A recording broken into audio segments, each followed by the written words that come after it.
Таа е популарна актерка во албанскиот театар во Скопје. Тој е еден од најпопуларните политички новинари и главен уредник на порталот Нова ТВ.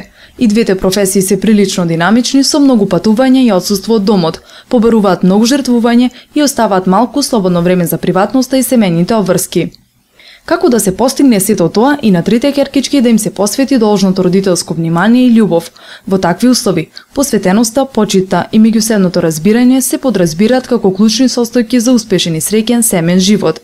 Еве како Борјан и Амернис се справуваат со динамичното животно темпо. Па во принцип енергијата ја црпам од секаде. Од секојдневниот живот, значи од случки, од децата. Значи енергијата ја црпам од каде све што можам за да одам напред и за да можам да издржам нормално.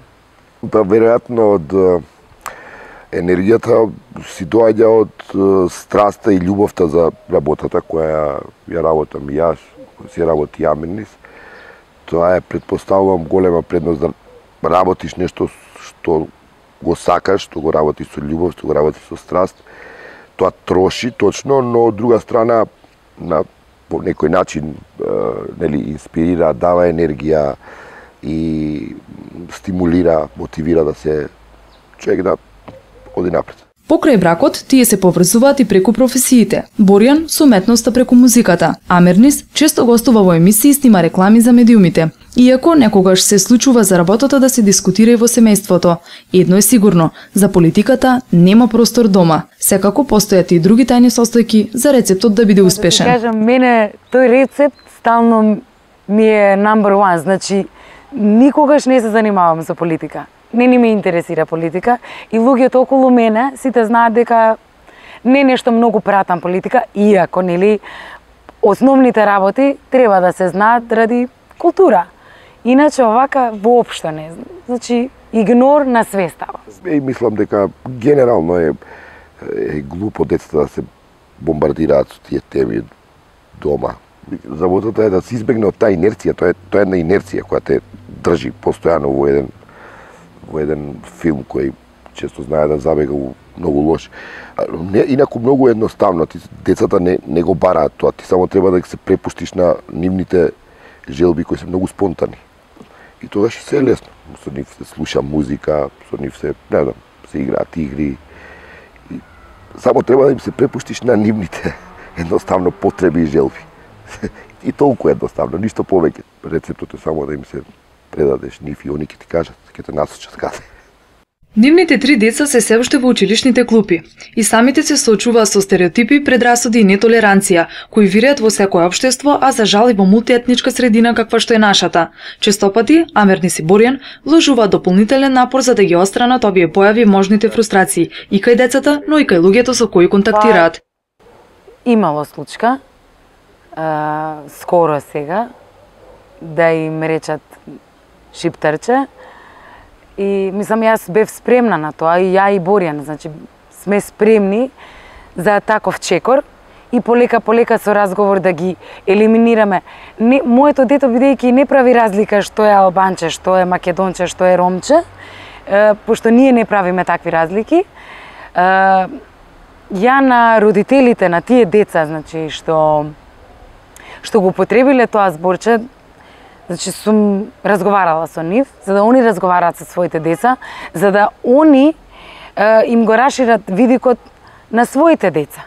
Дека не треба да се прави дискриминација никаква. Дека луѓето се луѓе, дали се роми, дали се албанци, дали се македонци, тоа не е битно. И сепак мислам дека тоа е од дома. Значи култура од дома. Ако детето дома не слуша, не може ни да го употреби тој збор. Не, мислам дека со драматизација и тензија таа предрасуда добива уште на поголем интензитет. Ако се прифати и ако на луѓе, например, јас на кои сум се потрудил, кои би се блиски, кои би се потрудил да им објаснам некои работи, мислам дека многу позитивно сум влијаел и доста се промениле во однос на тоа.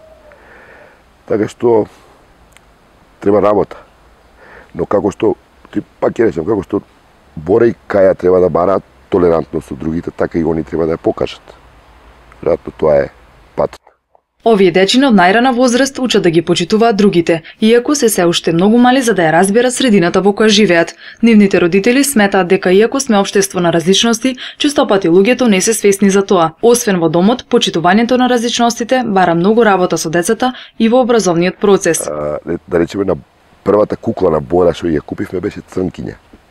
Црна. За да може од самиот почеток, од кога почнува да согледува светот околу себе, да се соочи со тоа дека постојат и деца кои едноставно имаат друга боја на кожа.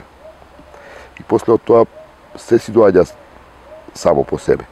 Мислам дека треба да се поработи на мултиетничкиот момент.